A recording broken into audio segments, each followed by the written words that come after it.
y les voy a compartir la diapositivas que vamos a ver hoy día con algunos ejercicios. Entonces, ya, veamos ejercicios de conjuntos.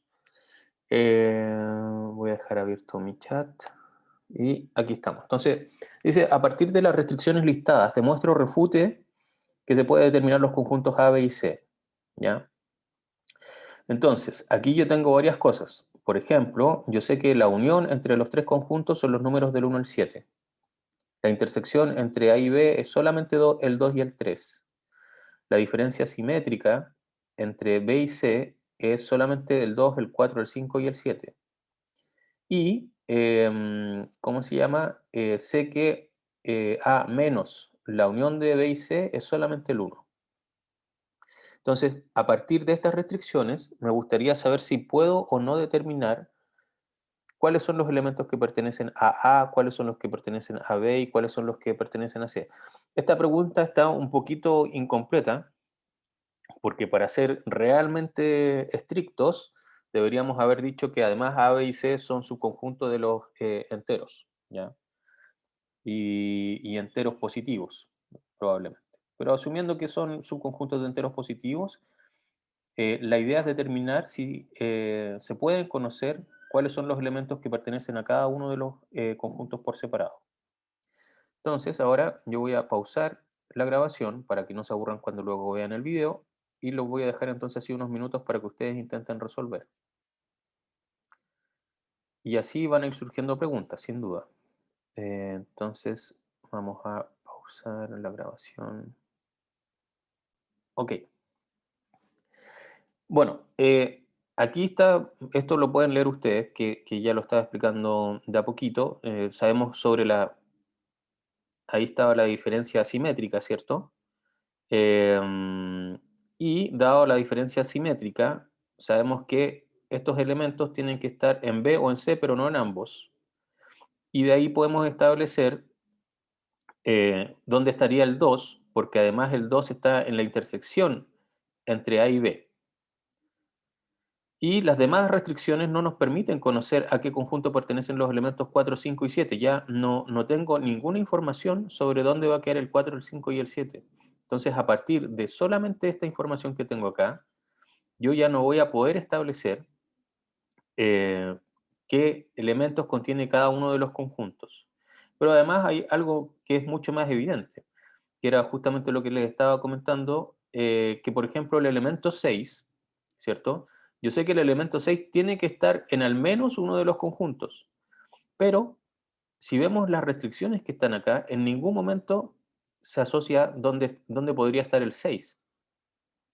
Porque aquí tenemos B unido con 6 y eso se lo restamos a A y esto nos da 1, pero de aquí nada se establece dónde está el 6 y de aquí nada se establece dónde está el 6.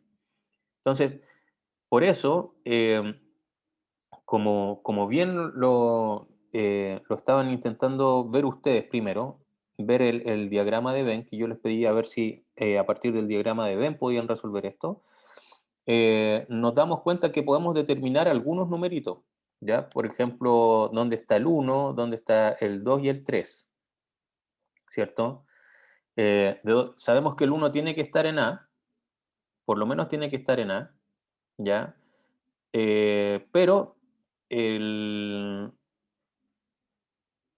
¿cómo se llama? Yo, a ver, ¿puedo determinar que el 1 está solamente en A o no?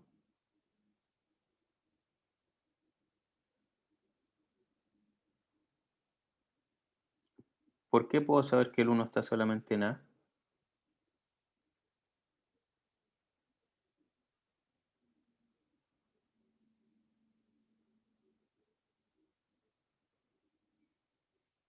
¿Cómo demostrarían eso?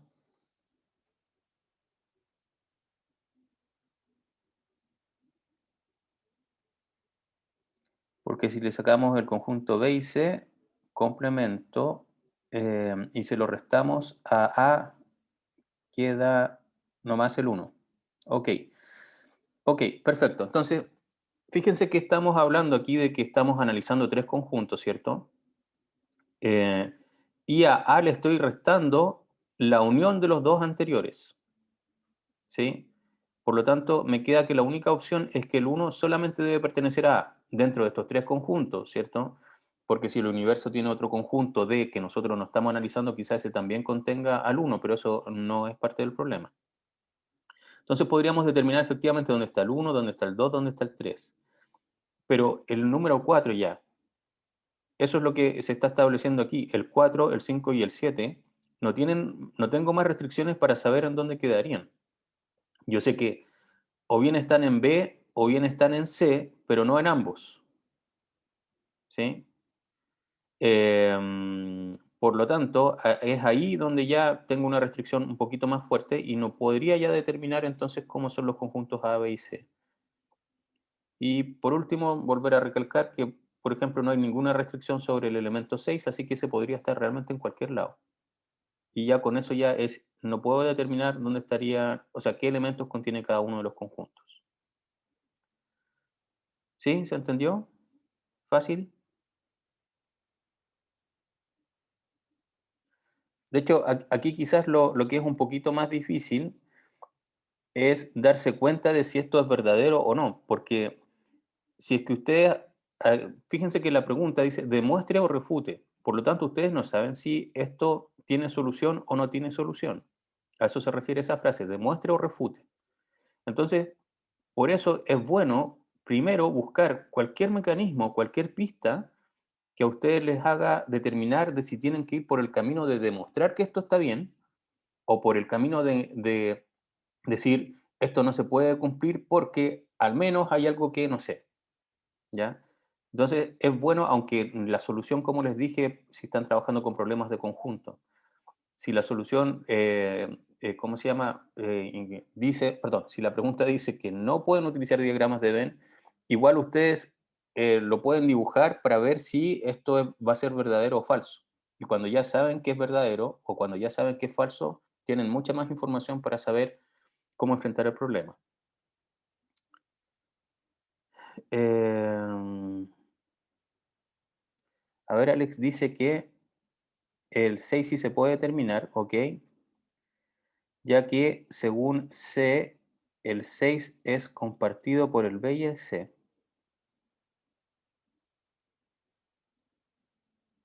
El 6.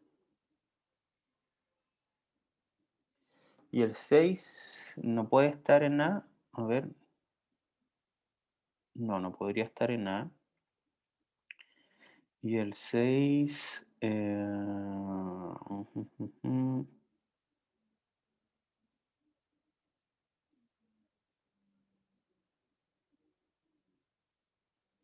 En realidad el 6 no podría estar en A porque aquí tengo todos los elementos que están, o sea, el uno es el único elemento que está solo en A.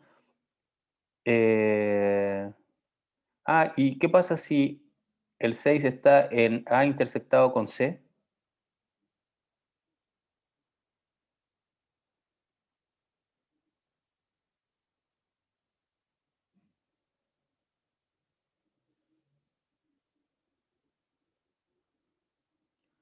Si el 6 estuviese en A intersectado con C, ¿dónde estaría la contradicción?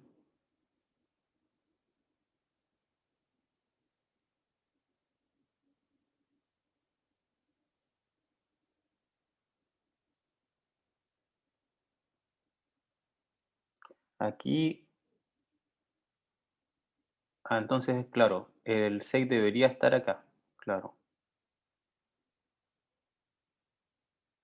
Es que ojo, que no es que hay que tener cuidado cómo está esto, porque está el conjunto A, el B y el C puede estar aquí arriba, ¿ya? En donde hay elementos que solo pertenecen a A y B, hay elementos que solamente pertenecen a A y C, y hay elementos que solamente pertenecen a B y C. Entonces tenemos que siempre considerar la visión más amplia posible de todas las intersecciones posibles, a pesar de que quizás después algunas intersecciones nos queden vacías. Y también tenemos que considerar el caso en donde un elemento pertenece a los tres conjuntos. Entonces, bueno, yo no lo he resuelto con diagramas de Venn, pero sí tendríamos que ver si es que el 6 efectivamente se puede establecer. Pero al parecer tú dices que el 6 tiene que estar en C.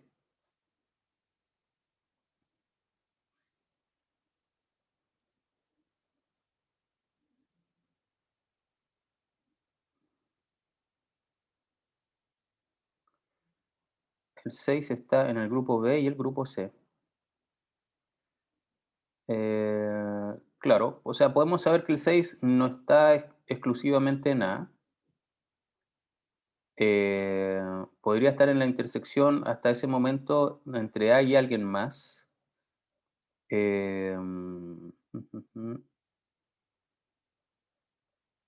Mm,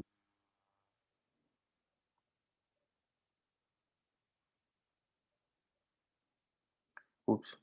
Saben que tendría que dibujarlo para resolverlo. No tengo aquí a mano un lápiz.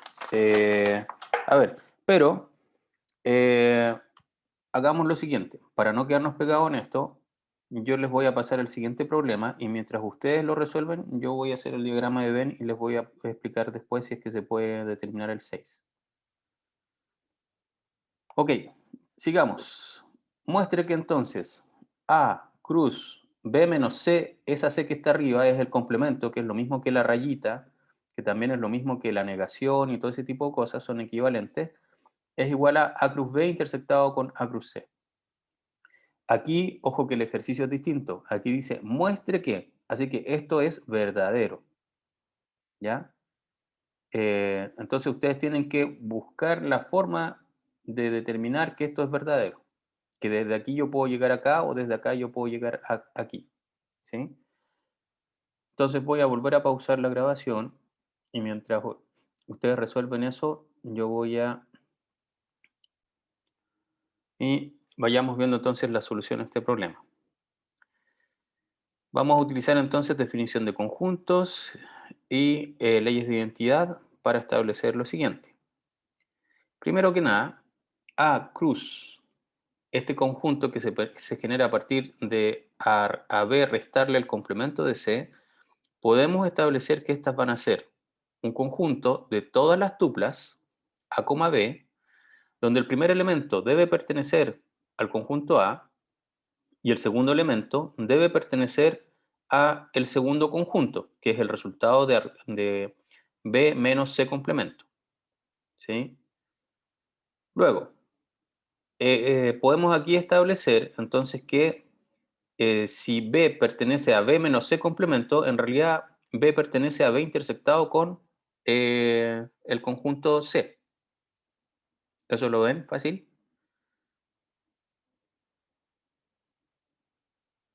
¿Sí? Ok. Una vez que estamos allí, podemos establecer entonces que B pertenece a B y además el elemento B pertenece al conjunto C por la intersección que teníamos acá. Una vez que estamos ahí, podemos meter esta primera parte distribuyendo, o sea, mezclándola con los que están aquí adentro. Y aquí vamos a tener que, estas cosas las podemos repetir porque fíjense que esto está con I. Así que si yo meto más veces la misma cosa de nuevo con I, no estoy haciendo ningún daño. Y lo voy a hacer de forma conveniente para crear lo que yo estoy buscando. Entonces, aquí tengo A pertenece a A y B pertenece a B y voy a repetir ese. De nuevo, A pertenece a A y B pertenece a C. No hay ningún problema con que agregue más. Y luego voy a poner paréntesis. Y al agregar esos paréntesis voy a hacer mucho más evidente a dónde quiero llegar. Entonces, ahora voy a poner que esto, como aquí tengo un I, lo voy a separar. Toda esta primera parte intersectado, en vez del i, con todos los pares ordenados A, B que deban cumplir con esta segunda restricción. Una vez que estoy ahí, se hace aún más evidente hacia dónde voy. Entonces, esto es simplemente A cruz B y esto va a ser A cruz C, ¿cierto? Porque estoy diciendo, son todos los pares ordenados A, B, tal que el primer elemento pertenece al conjunto A y el segundo elemento pertenece al conjunto B. Esa es la definición de A cruz B. Intersectado con todos los pares ordenados A, B, tal que el primer elemento de esta tupla pertenece al conjunto A y el segundo elemento de esta tupla pertenece al conjunto C, que es la definición de A cruz C. Entonces, efectivamente, llegué a lo que quería demostrar. ¿Se entendió eso? Muy fácil. Profe, ¿le puedo hacer una consulta? ¿Mm? Es que creo que, o sea, yo me tiré con respecto al revés.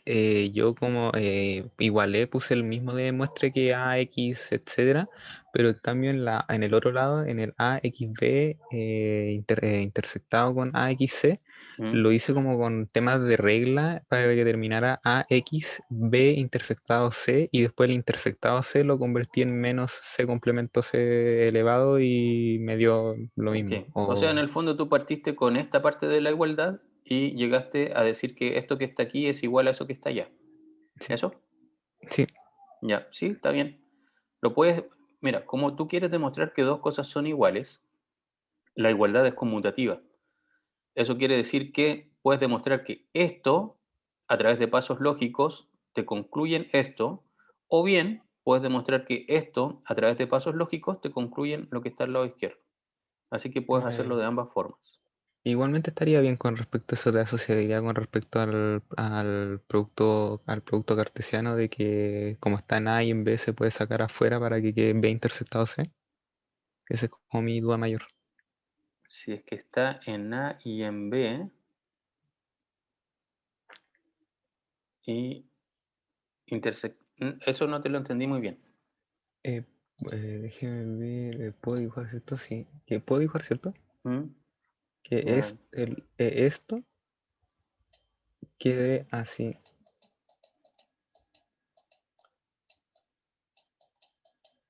Quede así. eso tendrías que demostrarlo. Ah, lo tendría que mostrar.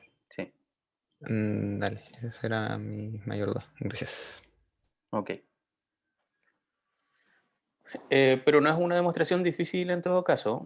De hecho, cuando ustedes están demostrando algo grande, puede, para evitar, digamos, tener una demostración increíblemente gigante, predemostrar algunas cosas. Tú puedes decir, ok, antes de comenzar a resolver este ejercicio, digamos que queremos establecer que esto que está aquí es igual a cruz B intersectado con C. ¿Ya?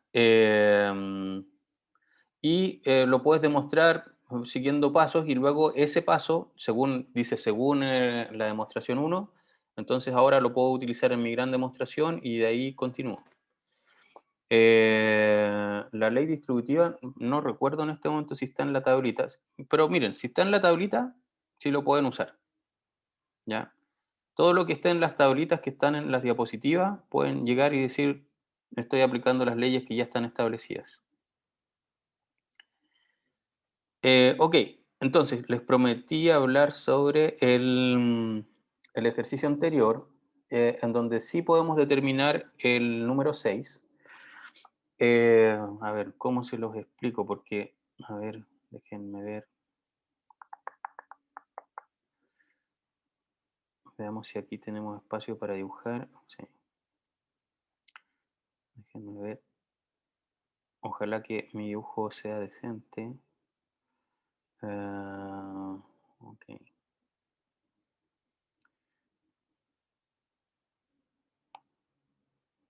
entonces ahí tengo un conjunto, ahí voy a tener otro, y aquí voy a tener otro.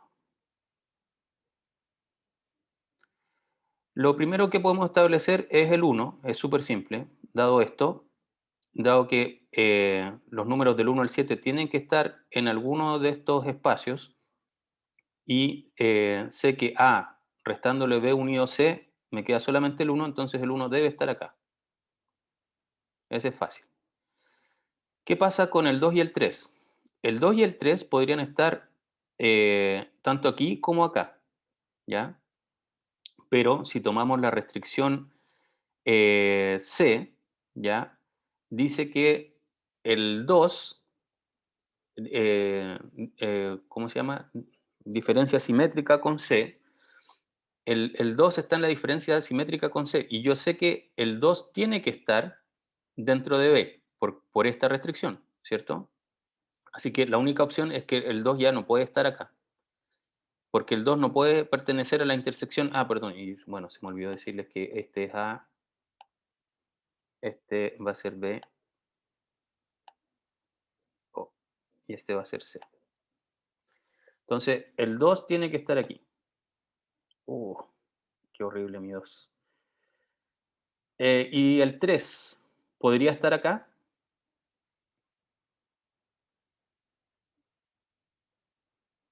¿O debería estar acá? ¿Qué dicen ustedes?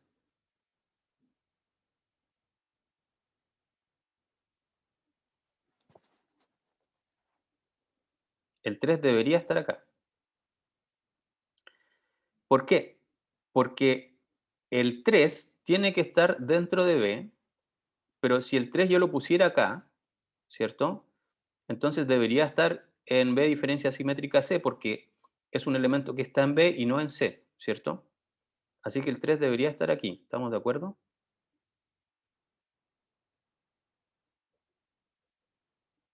¿O alguien tiene dudas?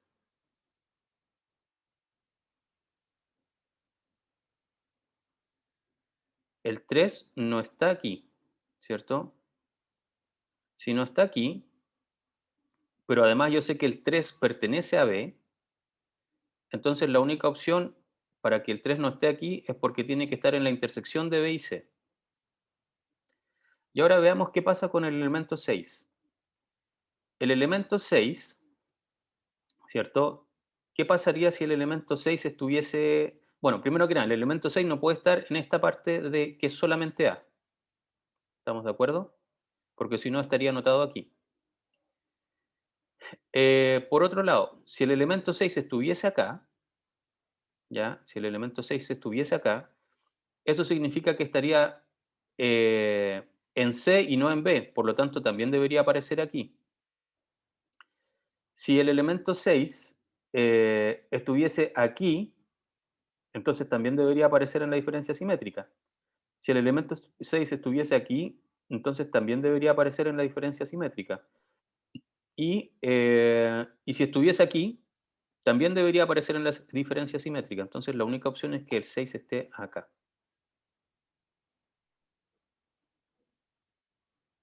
¿Se entendió?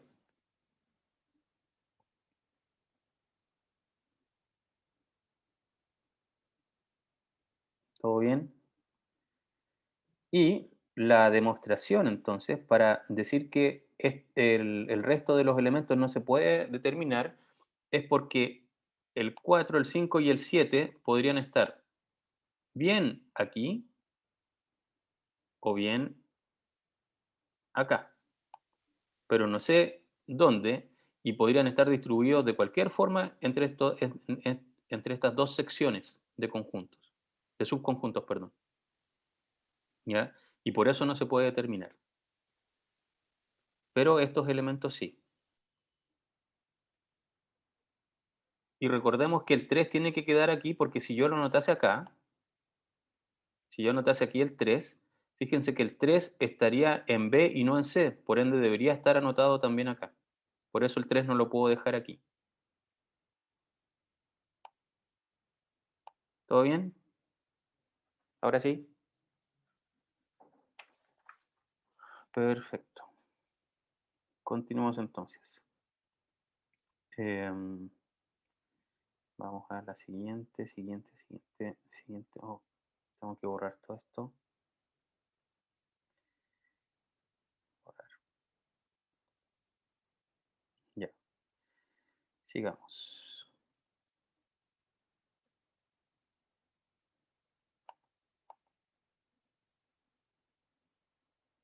Oh, ¿por qué no quiere? Se quedó pegado esto.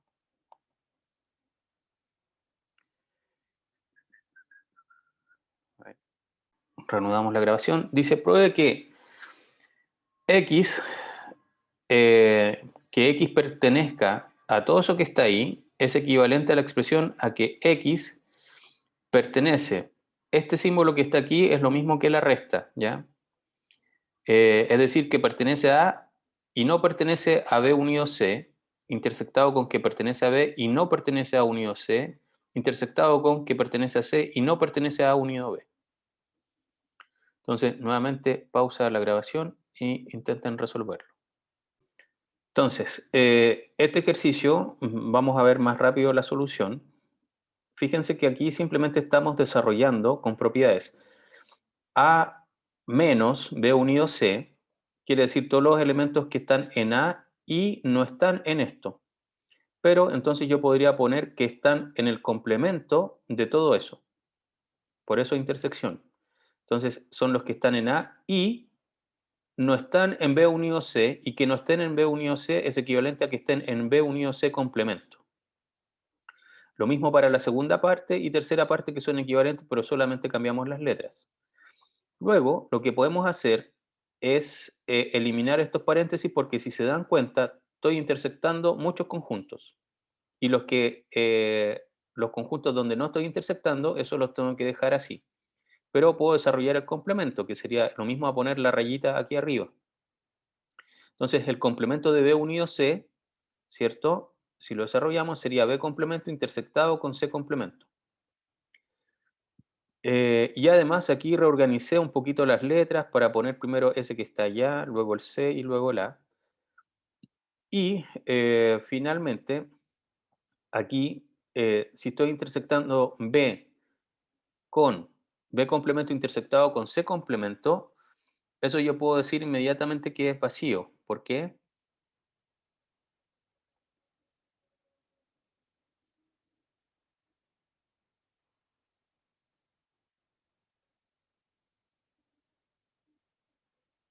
¿Por qué podría decir que eso es vacío?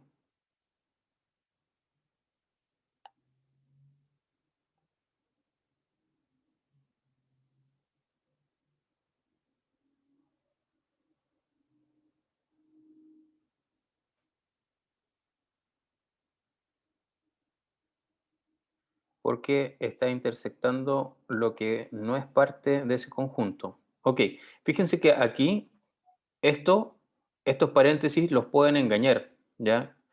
Aquí estoy haciendo B intersectado con la intersección de B complemento intersectado con C complemento.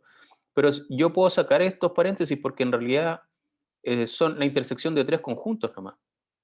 Y ya inmediatamente la intersección de B con B complemento ya no tiene ningún elemento en común. Así que eso ya me queda vacío. Y vacío intersectado con cualquier cosa ya me da vacío. Lo mismo para el resto, ¿cierto? Los reorganizo como yo quiera. Aquí tengo C intersectado con C complemento, eso es vacío. Y eso intersectado con cualquier cosa me da vacío. Y aquí tengo lo mismo para A, ¿ya? Así que puedo establecer entonces que eso finalmente es vacío. Pero ojo que este paso que está aquí, yo lo encontré como por aquí, cuando ya tenía este tipo de cosas, aquí estaban las intersecciones con los complementos, como aparece allá arriba, de otra forma, pero además aquí dimos un paso más y sabemos que esto es por definición vacío. Bien. Funciones. Vayamos a hacer un poquito de funciones rápidamente. Tenemos las propiedades de inyectividad, que sabemos que se cumple sí solo sí para todo par de elementos que pertenecen al conjunto. Si evaluar las funciones en dichos elementos me da el mismo, entonces tengo que, en realidad el elemento era el mismo. Y la sobreyectividad se cumple sí solo sí para todo elemento i que pertenece al conjunto de llegada, existe algún elemento perteneciente en A, tal que yo a ese elemento que está en A le asigno ese i, ¿ya? Por lo tanto, todos los que estén en la imagen tienen una preimagen. Dicho eso, aquí hay un ejercicio. Sea f1 de x y f2 de x definidas ambas de los reales en los reales, donde f1 de x es el módulo de x más 2 y f2 es x más 2, ¿ya? Determinar la función inversa para f1 de x y f2 de x. De no existir, hay que demostrarlo.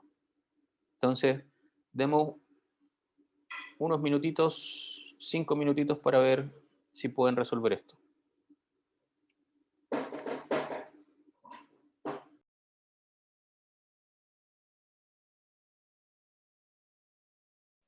O quizás más que dejarlo resolver, discutamos. ¿Qué opinan de f1? ¿Tiene inversa o no? Y si no la tiene, ¿por qué?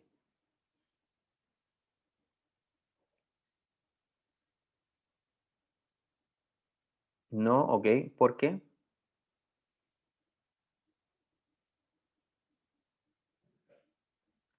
Porque no es sobreyectiva. Ok. Para eso tenemos que ver entonces, recordar que F1 está definida de los reales en los reales. Si no es sobreyectiva, ¿alguien me podría dar un ejemplo que no cumpla la sobreyectividad?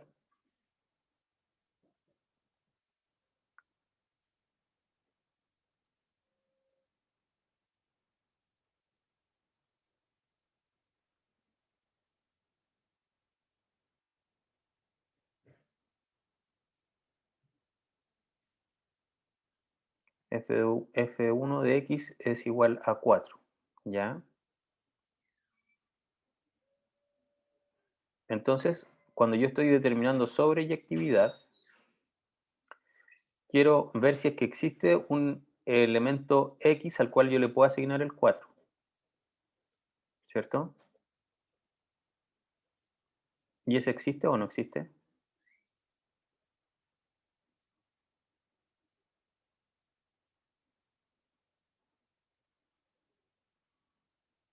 Si existe, ok, entonces ese no me sirve como contraejemplo. Los negativos, ok, ya. Entonces, por ejemplo, si yo quisiera encontrar f sub 1 de x es igual a menos 5, ¿existe algún x que pueda cumplir con eso? No, ¿cierto? Porque aquí estoy utilizando el módulo. Entonces, no existe ningún número que yo pueda poner aquí, ¿cierto? Que al sumarle 2, dado que va a ser, este número siempre va a ser positivo, va a ser un real positivo, jamás esto va a poder ser igual a menos 5. Encontré un elemento que no tiene una preimagen, dada la definición de la función, ¿ya? Porque estoy de los reales en los reales y el menos 5 es un real. Entonces, eso ya demuestra inmediatamente que no cumple la sobreyectividad, y si no cumple la sobreyectividad, entonces no tiene inversa, que era lo que me pedían mostrar. Fíjense que en este caso yo ni siquiera utilicé ver si es que era, ¿cómo se llama?, inyectiva. Pero como yo ya sé que al menos no cumple la sobreyectividad, ya ni siquiera tengo que demostrar que si es inyectiva o no lo es. ¿De acuerdo? ¿Qué pasa con F2?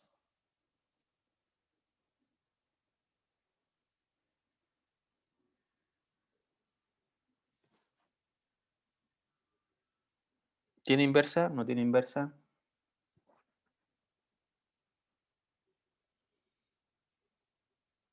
Es así, ¿cierto? De hecho, yo podría determinar aquí que f sub 2 de x es y, y lo que ahora tengo que hacer es despejar x. Así que x va a ser y menos 2 y eso yo ya sé que en el fondo esto es una recta, así que la recta sí tiene inversa. Y en particular tendría que entonces en realidad determinar que es, los pasos formales es que sí es inyectiva y que sí es sobreyectiva y que por lo tanto es biyectiva. Entonces, bueno, ahí está escrito en palabras. em, y eso sería, digamos, la demostración. Y de hecho aquí encontramos la inversa, ¿cierto? X menos 2. Bien, otra rápido. ¿Qué pasa con esta? Es una función definida de los naturales en los naturales ahora. Tal que f evaluado en x es x cuadrado menos el módulo de x sobre 3. Verifique inyectividad sobre inyectividad y biyectividad sobre f. Grafique además la función. Inyectividad. Debido a que el dominio de la función son todos los números naturales, se tiene que f corresponde simplemente a x al cuadrado menos x dividido en 3. Luego al tomar x, o sea, aquí el módulo no me va a importar. Al tomar x1 y x2 en f, puedo resolver por aritmética y aquí llego, estoy resolviendo una ecuación cuadrática, ¿cierto? Así que para f de x1 es igual a f de x2, x1 debería ser igual a x2. Pues x1 entonces un tercio de un x2 no cumple con pertenecer a los naturales. Si generalizamos, entonces f es inyectiva, ya que para todo x1 y x2 en los naturales, si es que la función evaluada en esos números, el resultado es el mismo, entonces en realidad el número original era el mismo. Biyectividad, perdón, sobreyectividad. Ahora, como el codominio de la función es naturales, nuevamente, y el rango de ella corresponde al conjunto I0834, y así ustedes podrían continuar. Es evidente que ambos dos no son iguales, es decir, existen algunos I pertenecientes a los naturales sin preimagen. Por lo tanto, F no va a ser sobreyectiva, y como F no cumple la sobreyectividad, podemos establecer que la función es simplemente no es biyectiva y por ende no tiene inversa. Y si graficamos la función, ahí podríamos tener, perdón, algunos puntos, porque ojo que esto no se une por una línea recta, porque no estoy trabajando sobre los reales, estoy trabajando sobre los naturales. ¿Ya? Y con eso estaríamos. Bien, preguntas.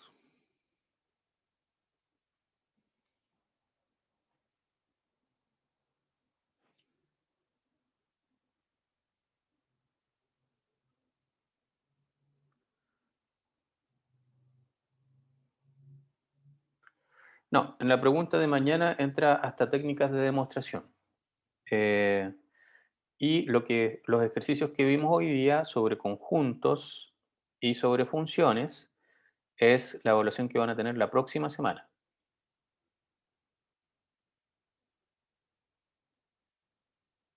Así que mañana lo que se va a evaluar es que, por ejemplo, eh, sepan demostrar algo de forma directa, indirecta, vacua, todo ese tipo de cosas, aplicando, por supuesto, reglas de inferencia, las formalizaciones que correspondan, todo lo que se vio para la primera pregunta, en el fondo está subcontenido dentro de lo que entra para mañana.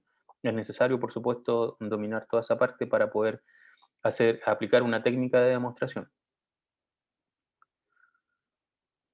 Así que eso. Graficar en látex, no, no lo vamos a hacer graficar en látex. No, por lo menos para el certamen 1. Más adelante les vamos a enseñar a dibujar algunas cosas entretenidas, que quedan más bonitas. Pero también lo que he estado pensando ahí es que si ustedes quieren hacer una imagen en otro software y luego incluirlas en su látex, porque en el látex les complica mucho dibujar, sí, también vamos a permitir eso esta vez. Pero por lo menos para la tarea, ahí sí que les vamos a pedir que por lo menos conozcan un package que se llama TICZ. Y en TICZ ustedes van a poder dibujar todo este tipo de cosas, flechitas, círculos, puntos, conexiones, un montón de otras cosas. Y bueno, algo que no les he dicho hasta ahora es que, por ejemplo, esto que está aquí son en realidad imágenes vectoriales. Esto, la gracia de LaTeX es que genera un archivo que es completamente vectorial. Eh, Fíjense acá, perdón, voy a salir de aquí, de pantalla completa. Fíjense que, por ejemplo, si yo voy acá, les comparto esto y le hago suma a esto jamás se va a pixelear, ¿ya? Este es el zoom máximo que tiene y tiene todo perfecto, digamos, bien redondito. Lo mismo ocurre con este tipo de cosas. Bueno, es porque ahí estoy haciendo cuadrados, pero en realidad, por ejemplo, aquí f evaluado en x es todo vectorial, y si yo quisiera seguir haciendo el zoom, a pesar de que mi aplicación que tengo abierta no lo hace, queda todo perfecto, y esto lo pueden escalar como ustedes quieran. Entonces también una de las gracias de dibujar en látex es que el resultado también es vectorial y ustedes le pueden hacer el zoom que quieran y jamás se les va a pixelear. Queda súper bonito. Pero eso lo vamos a hacer cuando ya entremos para el certamen 2. Ok, ¿alguna otra pregunta? ¿Estamos ok? Perfecto. Entonces, hasta aquí vamos a dejar la clase.